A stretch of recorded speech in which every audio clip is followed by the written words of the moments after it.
Отандық өнім неге аз, неге дамымай жатыр деген сұраққа толықтай жауап беретін боламыз. Және отандық өнім өндіру үшін, оны дамыту үшін не істеу керек дегенде. Соны біз нақты іс жүзінде қазір істеп жатырмыз.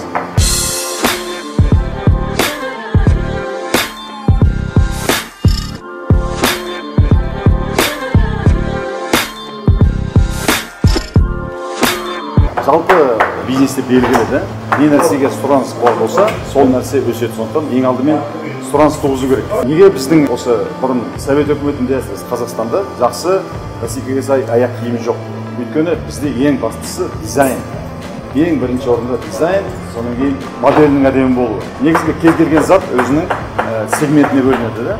Эконом сегмент бар, арзандар, содан кейін бизнес сегмент бар, орта деңгейде, содан кейін премиум сегмент бар. Қымбат деңгейде. Мысалы, мен өткен жолы Ұлпанға өзімнің сатып алған аяқ киім бердім, мен келді 160 мың теңгеге сатып алған. Марксін жатым арқылы Hugo Boss. Соны айттым, Ұлпан, тура осындай бірге бір тіктір аласың да, осындай цехтарды тап, жақсы цехтарды. Матасы да, тігіні де, дизайны да ешқандай осыдан кем түспейтін болсын.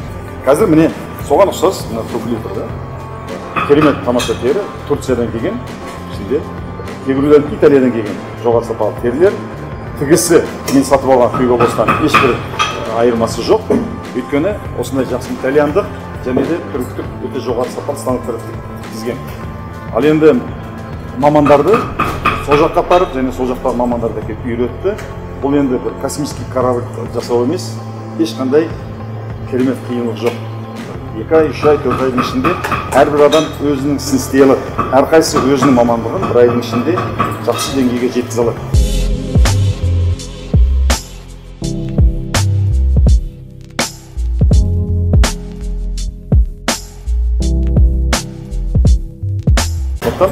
Ал енді мынаның жақсы болу үшін колодка қарапайым, яғни колодка осыған қарайса дизайнына қарап колодка жасайды, сосын колодка байланысты пішеді, тігеді, болды, бар жоға осы.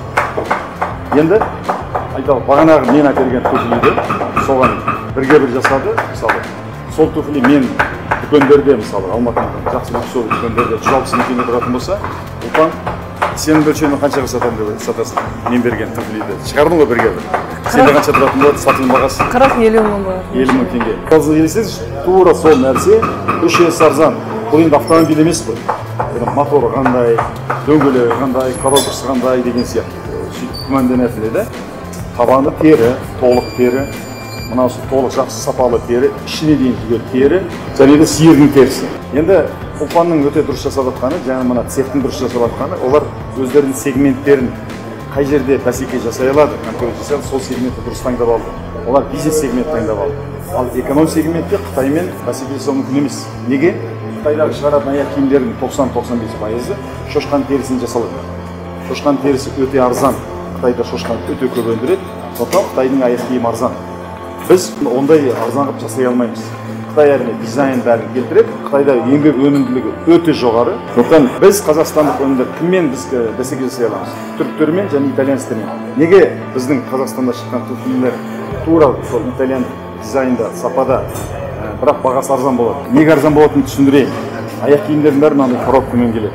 Көз алдыңа елестетіңіз, бір үлкен көлікке мынандай коробка қанша салып әкеліп аласыз. Былайша айтқанда ауаға жолына төлеуге мәжбүр боласыз да. Ал аяқ киім әкелген кезде бұған теріні ғана бөлек алып келеді. Мысалы, 1000 аяқ киімге материал алып келуге болады, соған ары кеткенде бір 200 аяқ киім әкеліп аласыз. Сондықтан ең біріншісі жол қаражатынан үнемделеді. Екіншісі, дайын аяқ киімнің төленетін пошлиналар өте көп.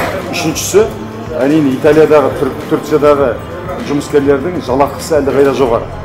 Төртіншісі, ол жердегі ғимараттардың жандану ақысы, электр энергия жоғары. Сондықтан біздің теңге қазір құлсызданған кезде бізде өндіріс орны міндетті түрде дамуға тиіс. Ары қарай енді мынандай көптеген адамдар сұрақ қояды. Бізде де мал өсіріп жатыр, неге соның терісінен тікпейміз деп. Қазақстанда мынандай сапалы тері өндіретін завод жоқ. Бірақ ол пайда болуға тиіс. Қай уақытта пайда болады? Алдымен осындай цехтар көбірек өскен кезде, осындай цехтардан 10-ы, 20-сы, 100-ы пайда болған кезде Италиядан тасып нежіміз бар. Тура осындай сапалы тері тігіп беретін болсаңдар, жасап берсеңдер, сендер сатып аламыз дейміз. Сол кезде сұраныс болатын болса, соған өндірісте пайда болады. Сұраныс болмаса, ол цехтар өндіре алмайды. Мәселе содан.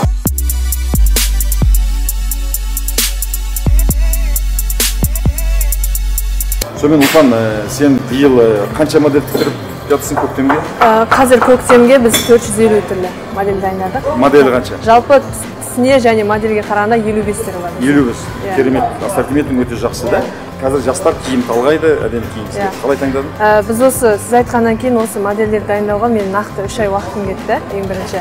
Біз тек қана Италиядан және Қазақстандағы сіз айтқан дүкендерді араладым, 20-30 магазиндерді аралап, суреттерін түсіріп алдық, оны іздедік суреттерін. Содан кейін ғана біз Инстаграмға опрос жібердік.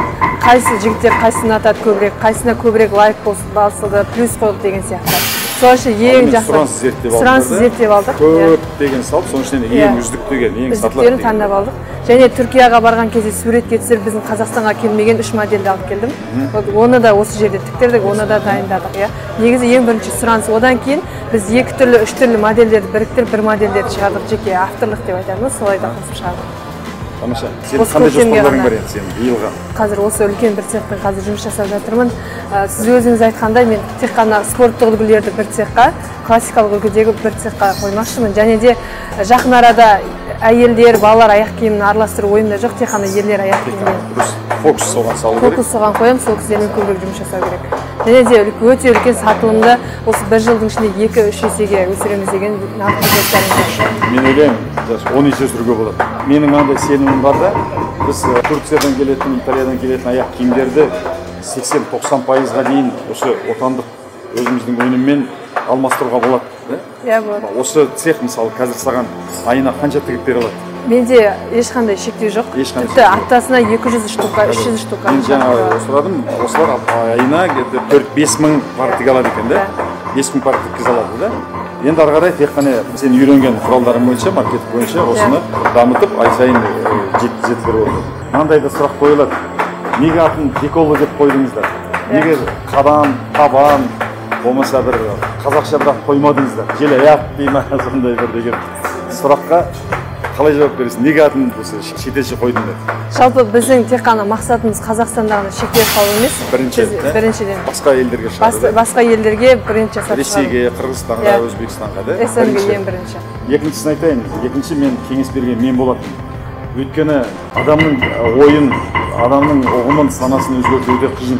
Бұл қазақша қойылатын болса аты, мысалы сіз көріп мына цехты естіп отырсыз да, ал бұны көрмеген жай ғана мысалы да, қадам, сәт сапар деген сияқты ат қоятын болса қазақша, бірден ассоциация пайда болады. Ол біздің Өскеменде, Шымкентте, Алматыда бірден жасалып жатқан шығар. Яғни оның сапасы төмен деген бүкіл біздің қазақстандықтардың миына қалыптасып қалған. Ал енді бұл итальянша аты шығып тұратын болса, онда бірден біз ассоциация. Болмаса немісше болатын болса, оның сапасы жоғары деген сенім туады. Біз амалсыз осылай әзірге сол итальян атын қоюға мәжбүрміз. Біріншісі шетелдерге шығару үшін, екіншіден адамға бірден сенім тудыру үшін. Сондықтан Деколоны алсаңыз, сіздің ақшаңыз қазақстандық өндірісті дамытуға жұмсалып жатыр. Еліміздің экономикасын дамытуға жұмсалып жатыр. Бір, екіншісі уақытыңызды үнемдейсіз. Үшіншісі 3 есе ақшаңызды үнемдейсіз. Итальяндық сапада, итальяндық дизайн аяқ киімді 3 есе арзанға сатып алдық. 3 жылға дейін кепілдігі бар. 3 жылға кепілдік бар да?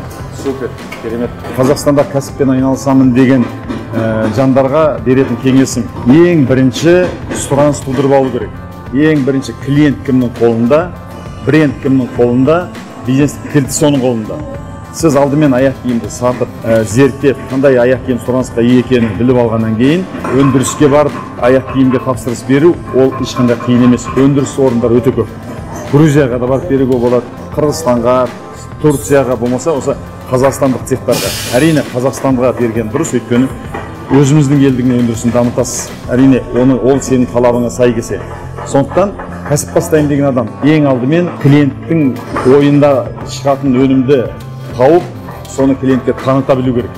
Ары қарай сіз 10, 20, 30 кез келген цехқа барып орналастыра бересіз, тапсырмаңызды және де ассортиментіңізді көбейте бересіз. Мынандай қателік бар, мен кәсіп бастау үшін алдымен цех ашуым керекпін дейді. Мысалы, мына цехта да айына 3000, 5000 аяқ киім өндіре алады, бірақ осыны 30% ғана өндіріп жатқан. Бұған 600 миллион теңге ақша салынған екен осы цехты жасау үшін. Бірақ қазір шығын алып жатыр. Убыток, өйткені бренд жасай алмай жатыр. Негізгі бүкіл әлемде бөлінген интеграция, вертикальный интеграция, горизонтальный интеграция дейді. Сондықтан әркім өз шаруасын істеу керек. Өндіріспен айналысатын адам тек қана өндіріп, сапалы қылып, күндіз-түн соған жауап беріп, көп қылып өндіру керек әртүрлі ассортиментпен. Ал маркетологтар, олар нарықты зерттеп, дүкендер ашып, Инстаграм ашып, олар сатып отыру керек. Әрқайсысы өзінің жұмысын істейді, өзінің пайдасын табады. Сондықтан бастаған кезде көбінесе нарықтан бастау керек, клиенттен бастау керек. Кім бірден өндіріс ашқысы келеді? Ол алдымен Ұлпан сияқты осылай брендтің иелерімен барып келісімшарт жасап алғаннан кейін, мысалы Ұлпан айтса, мен айына мынадан 500 пар, анадан 200 пар, мынадан 300 пар тапсырыс берем десе, соның тапсырысына орай цех ашатын болсаң, өндірдің, екінші күн Ұлпан сатып әкетіп отырады. Кәсіп бастайтын адам осыны ұққаны, түсінгені дұрыс. Құрметті көрермендер, біздің каналға тіркеліп алыңыз.